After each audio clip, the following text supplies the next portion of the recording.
I am sitting in my car right now staring at the house I bought with my own money after 5 years of saving every penny I could. The house I was just kicked out of by my own parents, so my golden child sister Madison could move in after her divorce. I cannot believe what just happened. This is the same house I sacrificed everything for, working double shifts and eating nothing but instant noodles for months just to afford the down payment. How can your own family betray you like this? Before I tell you how this story unfolded, let me know in the comments where you are watching from, and please hit that like button and subscribe if you want to hear more stories like this. Trust me, you will not believe what happened next. Growing up in the suburbs outside Denver, I always knew Madison was the favorite child. She was 2 years younger than me, but somehow everything revolved around her needs, her wants, her dreams. When we were kids, Madison got expensive piano lessons, while I had to work at the local grocery store after school just to pay for my own college application fees. At 16, Madison got a brand new Honda Civic for her birthday. I had to buy my first car with money I saved from my part-time job at the mall, a beat-up Toyota with over 100,000 miles on it. In high school, Madison constantly got into trouble for skipping classes and hanging out with the wrong crowd. But every time the principal called home, my parents would make excuses for her. They said she was just going through a difficult phase and needed understanding, not punishment. Meanwhile, when I brought home straight A report cards, the response was always the same lukewarm acknowledgement. Good job, Cassandra. We expected nothing less. Madison, on the other hand, could bring home C grades and get praised for her improvement and effort. The pattern continued through college. Madison chose an expensive private liberal arts school for her art degree, while I went to the local state university for accounting because it was practical and affordable. My parents paid for every penny of Madison's education, including her dorm meal plan and spending money. For me, they contributed what they could, but I still graduated with student loans that I'm still paying off today. After graduation, I landed a job as an accountant at a mid-sized firm downtown. It was not glamorous work, but it was steady and paid well enough for me to start thinking about my future. I had always dreamed of owning my own home, having a place that was truly mine where I could build the life I wanted. So I created a strict budget and stuck to it religiously. For 5 long years, I lived like a monk. My daily lunch was either a peanut butter sandwich I made at home or a 99-cent frozen meal from the grocery store. While my coworkers went out for drinks after work, I went straight home to my tiny studio apartment.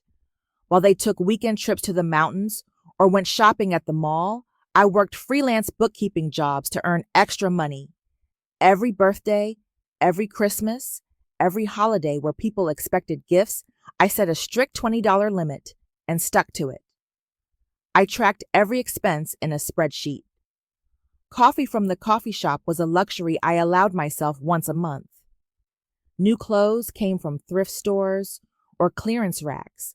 Entertainment meant library books and free outdoor concerts in the park. I drove my old Toyota until it literally would not start anymore, then bought another used car with cash so I would not have monthly payments. But all that sacrifice was worth it when I finally found the perfect house. It was a small 2-bedroom ranch-style home in a quiet neighborhood about 15 minutes from my office.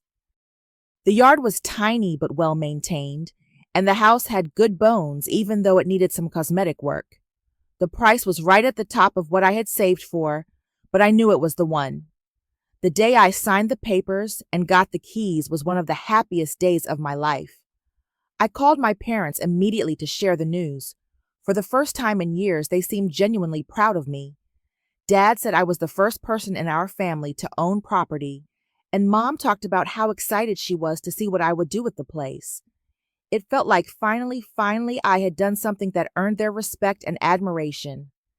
I spent the next 2 months transforming that house into a home. I painted every room myself, learning techniques from YouTube videos. The living room became a warm beige color that made the space feel bigger and brighter. The kitchen got a fresh coat of white paint that made the old cabinets look almost new. I spent weekends at garage sales and consignment shops carefully choosing furniture that was both functional and beautiful within my still tight budget. The guest bedroom was my pride and joy. I painted it a soft blue color and found a beautiful antique dresser at an estate sale that I refinished myself. I imagined my parents staying there when they visited for holidays, finally being able to host Christmas dinner in my own dining room instead of always being the guest at someone else's table. For the first few months, everything was perfect. I loved coming home to my own space, my own rules, my own schedule. I could leave dishes in the sink overnight if I wanted to. I could watch whatever I wanted on television. I could invite friends over without asking permission or worrying about bothering anyone. It was freedom in its purest form. Then Madison's marriage fell apart. She had married her college boyfriend Tyler right after graduation in what my parents called a fairy tale wedding. They rented a beautiful venue, hired professional photographers, and invited 200 guests. Madison looked stunning in her $1,000 dress, and everyone said they were the perfect couple.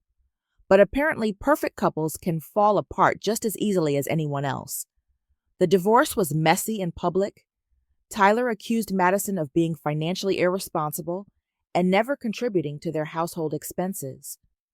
Madison accused Tyler of being controlling and not supporting her artistic dreams.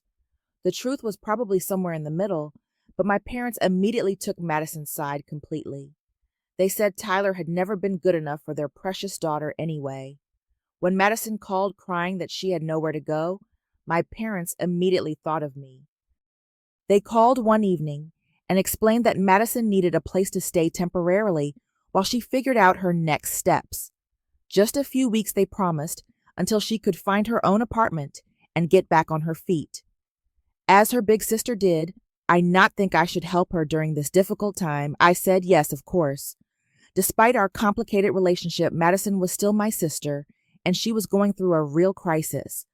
I figured a few weeks of having a roommate would not be that bad, and maybe it would even give us a chance to rebuild our relationship as adults. I cleaned out my home office to make space for her belongings and prepared the guest room for a longer-term stay than I had originally planned. The day Madison moved in, she arrived with a U-Haul truck full of furniture and boxes. Way more stuff than someone would need for a few weeks' stay. When I asked about it, she said she wanted to have all her important things with her during this traumatic time. I helped her carry everything inside, even though there was barely enough room for all of it. Almost immediately, I started noticing changes. Madison rearranged the living room furniture without asking, saying my setup was not functional for entertaining. She moved my carefully chosen artwork to different walls, claiming she knew more about design because of her art background. She filled the refrigerator with expensive organic foods and specialty items, then acted surprised when I mentioned she should contribute to the grocery bill. But the biggest change was how Madison treated my home like it was hers. She had friends over constantly sometimes without giving me any notice. I would come home from work exhausted, looking forward to a quiet evening, only to find 5 people in my living room drinking wine and playing loud music. When I asked for some advance warning about guests, Madison said I was being uptight and antisocial. The few weeks turned into a month, then 2 months. Every time I brought up her timeline for moving out, Madison had a new excuse. She was waiting for her settlement money from the divorce. She was looking at apartments but had not found the right one yet. She was considering going back to school and needed to figure out her finances first. Always something, always a reason why she could not leave just yet. By the 3rd month, I was starting to feel like a stranger in my own home. Madison had gradually taken over more and more space. Her art supplies covered my dining room table. Her clothes hung in my hall closet because the guest room closet was full. Her beauty products lined my bathroom counter, leaving barely enough room for my own toothbrush. The grocery situation became a constant source of tension. Madison would eat everything I bought for myself, then say she forgot to ask if it was okay. She would finish the coffee I bought for my morning routine, then act hurt when I mentioned it. When I started writing my name on items in the refrigerator, she called me petty and said siblings should share everything. But the worst part was how Madison started criticizing everything about my lifestyle and my home. She said my furniture was boring and suburban. She said my color choices were safe and uninspiring. She suggested I needed more plants, different lighting, and a complete redesign of my living spaces. It was like living with a home improvement show host who never turned off the cameras. Madison also started inviting people over more frequently and for longer periods. Her friends would stay until midnight on weeknight laughing loudly and playing music while I tried to sleep before early morning work meetings. When I asked for some consideration about noise levels, Madison said I was becoming old and boring, just like our parents always said. The utility bills started arriving with shocking amounts. My electric bill doubled because Madison kept the air conditioning running constantly even when we were not home. She took long, hot showers twice a day and left lights on in every room. When I showed her the bills and asked her to contribute, she promised she would, but somehow never followed through. There was always a reason why she could not pay right now, but she would definitely take care of it next week. My savings account, which I had been rebuilding after the home purchase, started shrinking again. Not only was I covering all the increased utility costs, but Madison was eating expensive food that I felt obligated to replace. The stress of the financial strain was affecting my work performance. I was tired all the time from the noise and lack of privacy, and I started making mistakes on important client files. My parents started visiting more frequently, but only to check on Madison and bring her care packages. They would arrive with bags of groceries specifically for her, or little gifts to cheer her up during her difficult transition. They would spend hours talking to Madison about her feelings and her future plans, then give me a quick hug goodbye as an afterthought. During these visits, my parents started making suggestions about how I could make Madison more comfortable. Mom thought I should rearrange the furniture in the living room so Madison could set up an art space near the big window. Dad suggested I should get better internet service since Madison needed reliable connectivity for her freelance graphic design work. They acted like these were reasonable requests that any caring sister would happily accommodate. When I mentioned that Madison had been staying much longer than the original few weeks timeline, my parents looked at me like I was being cruel and selfish. They said Madison was going through the most difficult time of her life, and she needed family support more than ever. They reminded me that family always comes first, and they were disappointed that I seemed to care more about my convenience than my sister's well-being. The breaking point came when I tried to have a serious conversation with Madison about contributing to the household expenses. I had calculated exactly how much the utilities, groceries, and other shared expenses had increased since she moved in. I presented it to her clearly and kindly, explaining that I simply could not afford to support both of us on my salary alone. Madison's response was immediate anger. She said I was being materialistic and heartless, caring more about money than family relationships. She accused me of trying to profit off her misfortune and said she never expected her own sister to be so cold and calculating. Then she called our parents sobbing, telling them I was trying to charge her rent during the worst time of her life. Within an hour, both my parents were calling me. They were furious that I would try to extract money from Madison when she was so vulnerable. They said I should be ashamed of myself for putting financial concerns ahead of sisterly love. They reminded me that family helps family without keeping score, and they were appalled that I would treat Madison like a tenant rather than a beloved sister. That phone call was the moment I realized I was completely alone in this situation. My parents saw me as the villain for wanting basic consideration and financial contribution in my own home. Madison saw me as an obstacle to her comfortable lifestyle, rather than the sister who had opened her home during a crisis. I was being painted as selfish and greedy for expecting the most basic level of respect and responsibility. I started having panic attacks about coming home to my own house. The place that had been my sanctuary was now a source of constant stress and anxiety. I would sit in my car in the driveway for 10 or 15 minutes, trying to gather the courage to go inside and face whatever new change Madison had made, or whatever new demand my parents had communicated through her. My work performance continued to decline. I was making errors that I had never made before, missing deadlines and struggling to concentrate during important meetings. My supervisor called me into her office to express concern about my recent performance and ask if everything was okay at home. I was too embarrassed to explain the real situation, so I just promised to do better. Meanwhile, Madison seemed to be thriving in my home. She had established routines and habits as if she planned to stay permanently. She had claimed certain shelves in the kitchen cabinets for her organic specialty foods. She had taken over the spare bathroom for her extensive beauty routine. She had even started having mail delivered to my address, including magazine subscriptions and online shopping packages. When I asked Madison about her timeline for moving out, she became increasingly vague and defensive. She said she was still figuring things out and needed more time to make good decisions about her future. She accused me of being impatient and unsupportive, saying I was rushing her through a major life transition.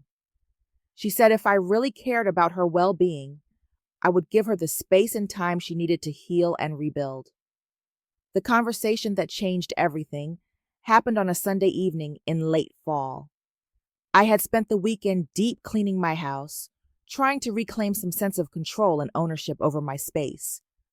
Madison had gone to visit friends for the weekend, and for 2 glorious days, I remembered what it felt like to live in my own home again. I was just finishing up in the kitchen when I heard cars pulling into my driveway. Through the window, I could see both my parents getting out of their car, followed by Madison getting out of another car. They all walked up to my front door together, looking serious and determined. I knew immediately that something significant was about to happen. They asked to sit down in the living room because they had something important to discuss with me. Dad did most of the talking, while Mom nodded along supportively, and Madison sat quietly with her hands folded in her lap. They said they had been thinking a lot about the current living situation and had come to a decision that would be best for everyone involved. The decision was that Madison should stay in my house permanently, and I should move to a smaller apartment that would better suit my needs as a single woman. They had already researched options for me and found a nice 1-bedroom apartment in a complex about 20 minutes away. It was smaller and more affordable, which they thought would be perfect for my lifestyle and budget. As Dad explained their reasoning, I felt like I was in some kind of surreal nightmare.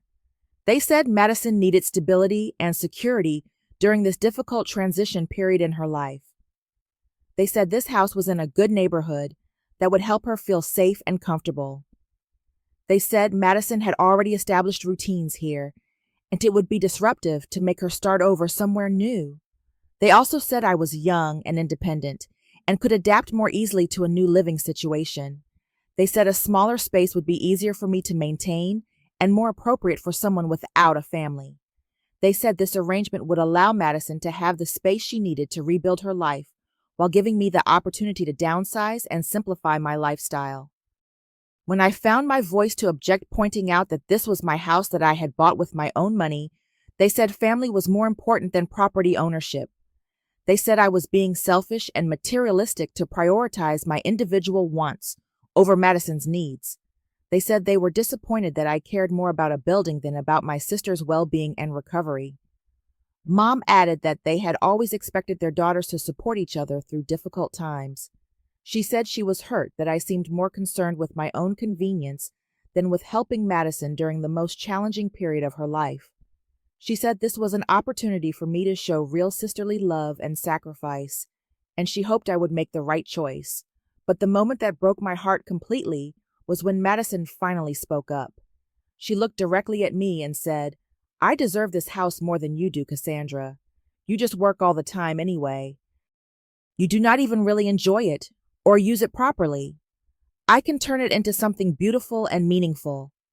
You would be happier in a simple apartment where you do not have to worry about maintenance and yard work." I stared at my sister, this person I had helped and supported and welcomed into my home, and realized she genuinely believed she was entitled to take over my life. She was not asking for help anymore. She was taking what she wanted and expecting me to be grateful for the opportunity to give it to her. Dad then mentioned that they had already put down a deposit on the apartment for me, and the lease would start at the beginning of next month. They had taken the liberty of handling the paperwork because they knew I was busy with work and did not want to add stress to my schedule. All I had to do was sign the papers and start packing my belongings. When I asked what would happen if I refused to go along with this plan, Dad's expression got hard and cold.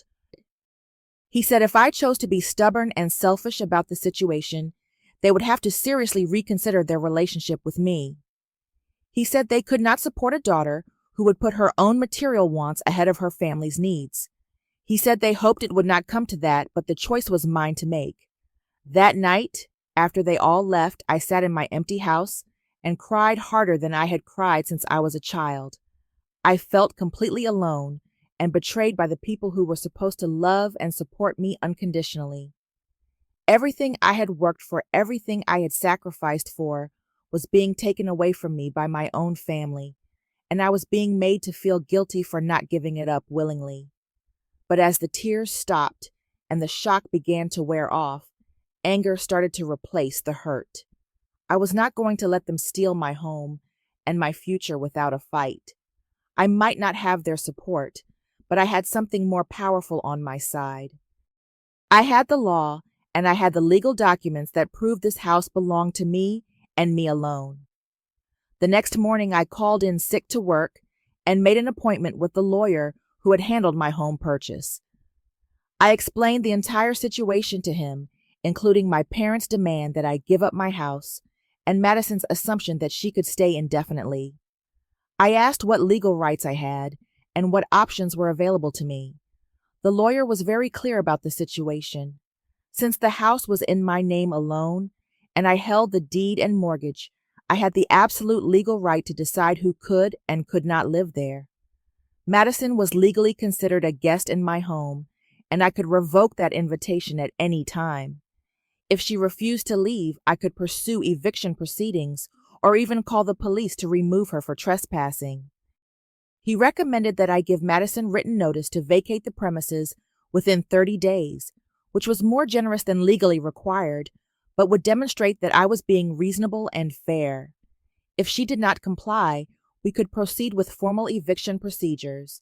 He also suggested that I change the locks on the house to prevent any attempts to return after the move-out date. I also called the utility companies to make sure all the accounts were in my name only and could not be changed without my authorization. I contacted my bank to confirm that no one else could access my mortgage account or make changes to my payment arrangements. I was not going to let my family find some way to manipulate the situation behind my back. For the rest of that week, I prepared my case carefully and methodically. I documented all the increased expenses I had incurred since Madison moved in. I saved text messages and emails that showed her promises to contribute financially and her repeated failures to follow through. I gathered evidence of all the ways my living situation had been disrupted and my financial stability threatened. On Friday evening, exactly 1 week after my family's ultimatum, I returned home with my lawyer and a police officer. Madison was in the living room, watching television, looking perfectly at home in my space. When she saw the official visitors, her confident expression immediately changed to confusion and fear. My lawyer handed her the formal 30-day notice to vacate the premises. The police officer explained that I was the legal owner of the property and had the right to decide who could live there. They informed Madison that she was now formally trespassing if she remained past the specified move-out date, and any attempt to interfere with my ownership rights could result in criminal charges. Madison immediately called our parents, crying hysterically into the phone about how I was trying to make her homeless and how I had brought strangers to threaten and intimidate her. Within minutes, both parents were calling my phone, screaming about how I had betrayed my family and chosen legal technicalities over love and loyalty. But this time, I was ready for their emotional manipulation. I calmly explained that I was simply exercising my legal rights as a property owner, and that Madison had been given generous notice to find alternative housing arrangements. I said they were welcome to help Madison find a new place to live, but my home was no longer available to her. When Dad threatened to cut off all contact with me if I went through with the eviction, I told him that was his choice to make. When Mom accused me of caring more about money than family, I said family members treat each other with respect and consideration, which none of them had shown me. When Madison sobbed that I was ruining her life, I reminded her that she was a capable adult who could find her own housing just like millions of other people do every day. The next month was difficult, but I stood firm in my decision. Madison did eventually move out, though, not without a lot of drama and accusations. My parents followed through on their threat to stop speaking to me, though several cousins and aunts reached out privately to say they supported my decision and thought Madison had been taking advantage of my generosity. Now, 6 months later, I can honestly say that taking back control of my home was the best decision I ever made. The first few weeks were emotionally challenging because I felt guilty and questioned whether I had done the right thing. I joined a support group for people dealing with toxic family relationships, and talking to others who had similar experiences helped me realize that I had made the healthiest choice possible. Madison had to move into a small studio apartment across town and find a full-time job to support herself for the first time in her adult life. According to mutual family friends, she struggled initially with the independence and responsibility, but she has gradually adapted to taking care of herself. Some of our extended family members have quietly told me they think this experience has been good for Madison's personal growth, even though they would never say that to our parents. My parents have maintained their silence toward me, though they occasionally send messages through other family members about how disappointed they are in my choices.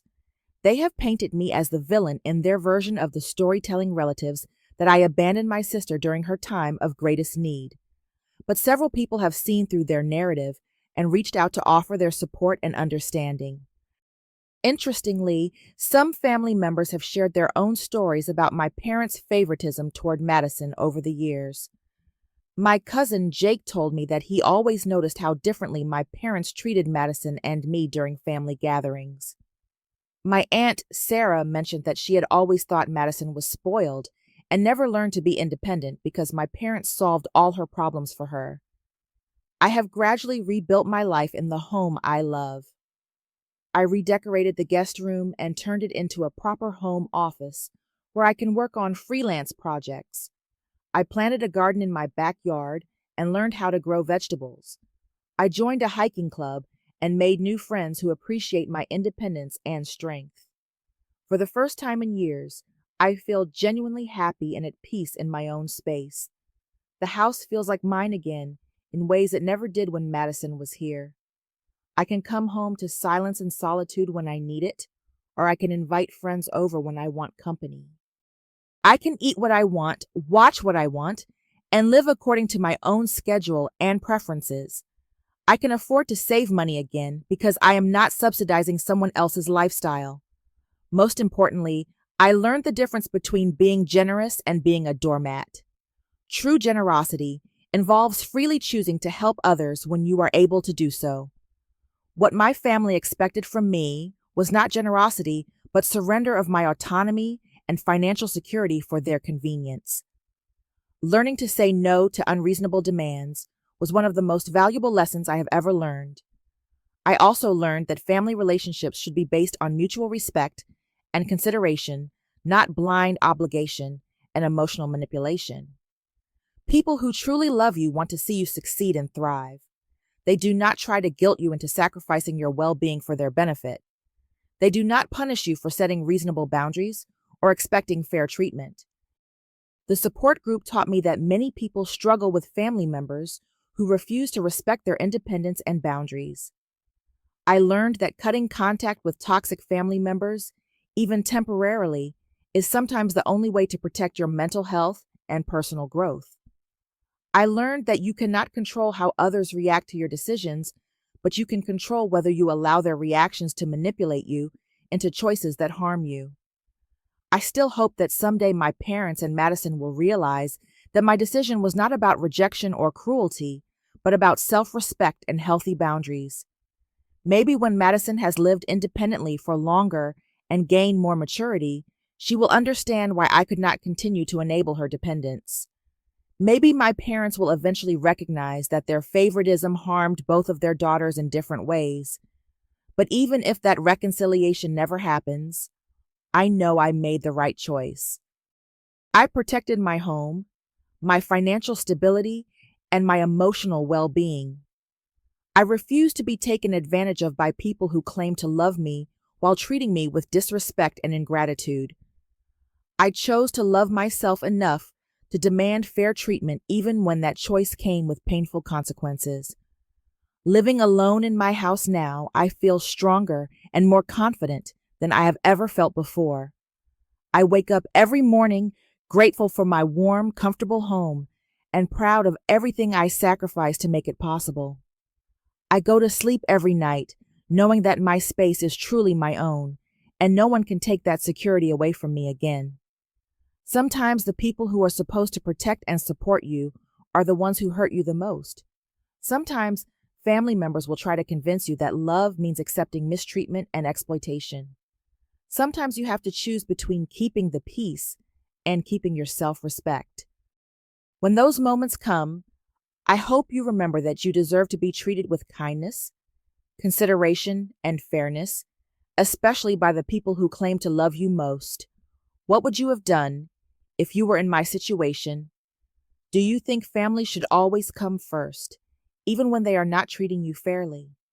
Have you ever had to set difficult boundaries with people you love? I would love to hear your thoughts and experiences in the comments below. If this story resonated with you, please give it a like and subscribe to hear more real-life stories about family relationships and finding the strength to stand up for yourself. Share this video with anyone who might need to hear that it is okay to protect your own well-being, even when others try to make you feel guilty for it. Thank you for listening to my story, and remember that you deserve to be treated with respect and kindness in all your relationships. Take care of yourselves out there.